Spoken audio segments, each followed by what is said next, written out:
आज हम पढ़ेंगे गिल्लू। गिल्लू महादेवी वर्मा जी द्वारा रचित है। गिल्लू का पाठ पढ़ने से पहले थोड़ा हम महादेवी वर्मा जी के बारे में जान लें। इनका जन्म 1907 यानी 1907 में हुआ था। इनका जन्म स्थान फर्रुखाबाद था और पिता का नाम गोविंद प्रसाद वर्मा था। माता का नाम श्रीमती हेमरानी देवी था। और इनकी जो शिक्षा हुई थी वो प्रयाग महिला विद्यापीठ में हुई थी। यहाँ की ये प्राचार्य भी थी, बाद में बनी। इन्हें पद्म भूषण और ज्ञानपीठ पुरस्कार प्राप्त हुआ। मंगला प्रसाद पारितोषक और सेक्सरिया पुरस्कार भी इन्हें मिला। इनकी जो शिक्षा थी ये डीलिट थी यानी डॉक्टर ऑफ लिटरेचर। इन्होंने गद्य और पद्य दोनों में लिखा है। गद्य में देखें तो इनके संस्मरण हैं, रेखा चित्र हैं, निबंध है, आलोचना है और पद्य में कविताएं हैं। इन्हें आधुनिक युग की मीरा भी कहा जाता है। इनकी रचनाएं देखें, यदि संस्मरण रेखा चित्र में देखें तो अतीत के चलचित्र हैं, स्मृति की रेखाएं, मेरा परिवार, पथ के साथी आदि हैं। और इन्होंने चांद पत्रिका का संपादन किया था। काव्य रचनाओं में देखें जो कि बहुत प्रसिद्ध हैं, निहार है, रश्मि है, नीरजा है, सांध्य गीत है, यामा आदि हैं। तो आइए चले हम देखें अब पाठ को। पहला देखें, सोन जूही में आज एक पीली कली लगी है, उसे देखकर अनायास ही उस छोटे जीव का स्मरण हो आया जो इस लता की सघन हरितिमा में छिपकर बैठता था और फिर मेरे निकट पहुंचते ही कंधे पर कूदकर मुझे चौंका देता था। तब मुझे कली की खोज रहती थी, पर आज उस लघु प्राणी की खोज है। अनायास कहेंगे अचानक, स्मरण याद करना। सघन किसे कहते हैं? घनी। और हरितिमा हरियाली है। सोन जूही की जो कली खिली हुई है, जब लेखिका उसको देखती हैं तो उन्हें गिल्लू की याद आती है। गिल्लू जो था तो वो हरियाली के बीच छिपकर बैठ जाया करता था। जो ये सोन जूही का जो लताएं थी उनके बीच में वो छुपकर बैठ जाया करता था। और जब महादेवी वर्मा उसके पास पहुंचती थी तो वो अचानक उनके पास फुदक कर आ जाता था और उन्हें चौंका देता था।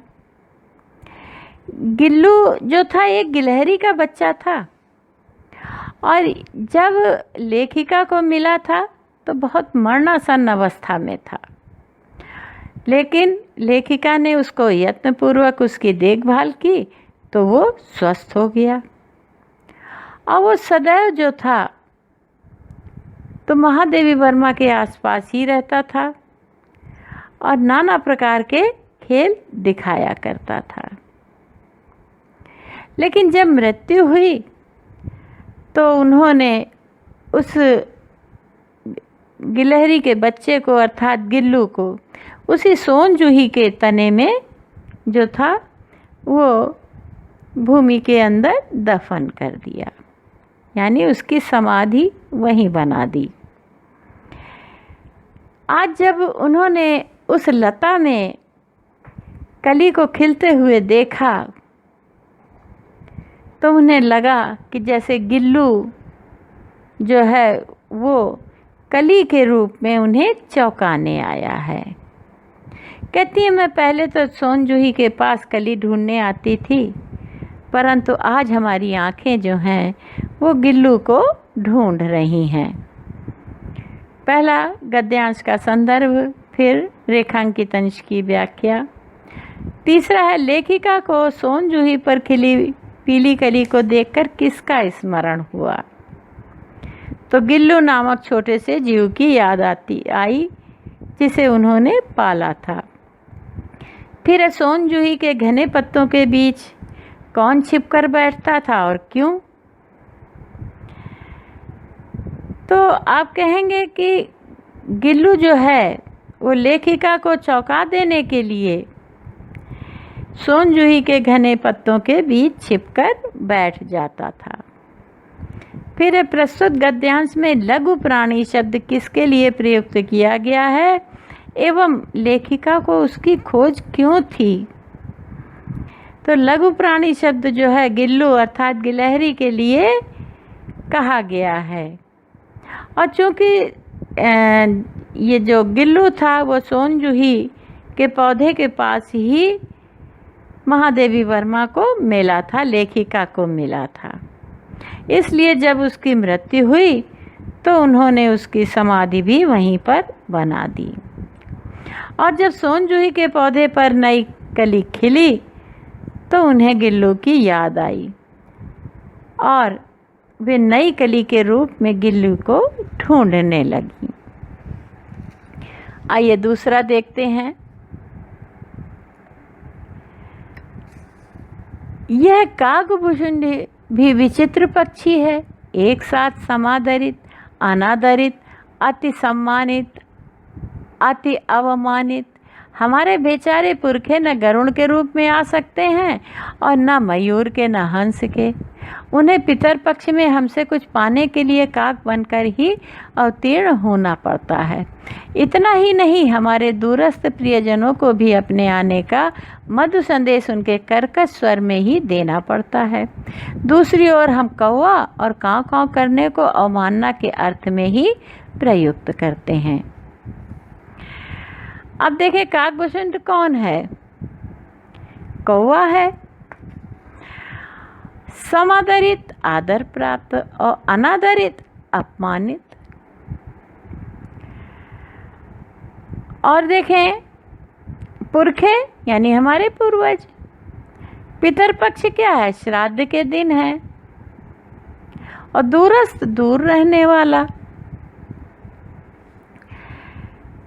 तो कहती हैं कि हमारे बेचारे पुरखे न गरुड़ के रूप में आ सकते हैं, न मयूर के, न हंस के।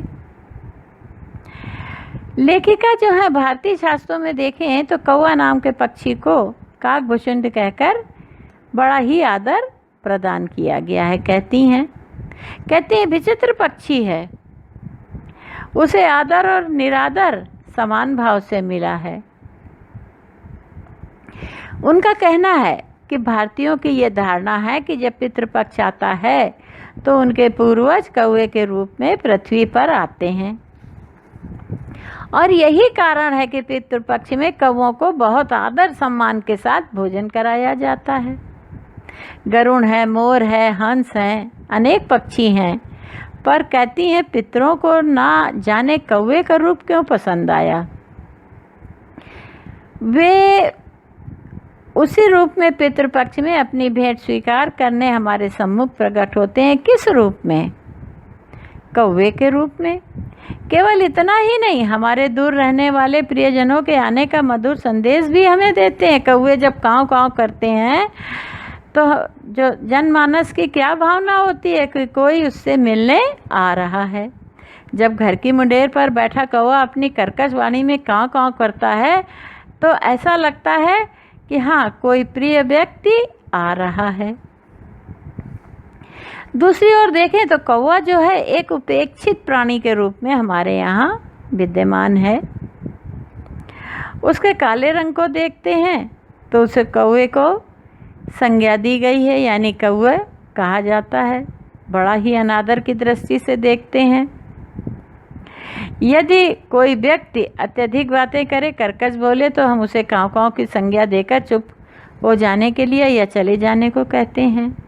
तो देखें, पितृपक्ष में वही कौवा सम्मानित है, लेकिन समाज में वही अपमानित है। आप देखें प्रश्न, गद्यांश का संदर्भ, रेखांकित अंश की व्याख्या। तीसरा, कौवे को समादरित अनादरित पक्षी क्यों कहा गया है? पितृपक्ष में तो कौवे को भोजन कराया जाता है, लेकिन जब उसकी कर्कश वाणी सुनते हैं तो उसे अपमानित किया जाता है। तो इस तरह समादरित अनादरित पक्षी कहा गया है। हमारे पूर्वजों का किस पक्षी के रूप में अवतरित होना माना जाता है? इसे विचित्र क्यों माना जाता है? तो हमारे पूर्वज का काकभूषण अर्थात कौवे के रूप में अवतरित होना माना जाता है।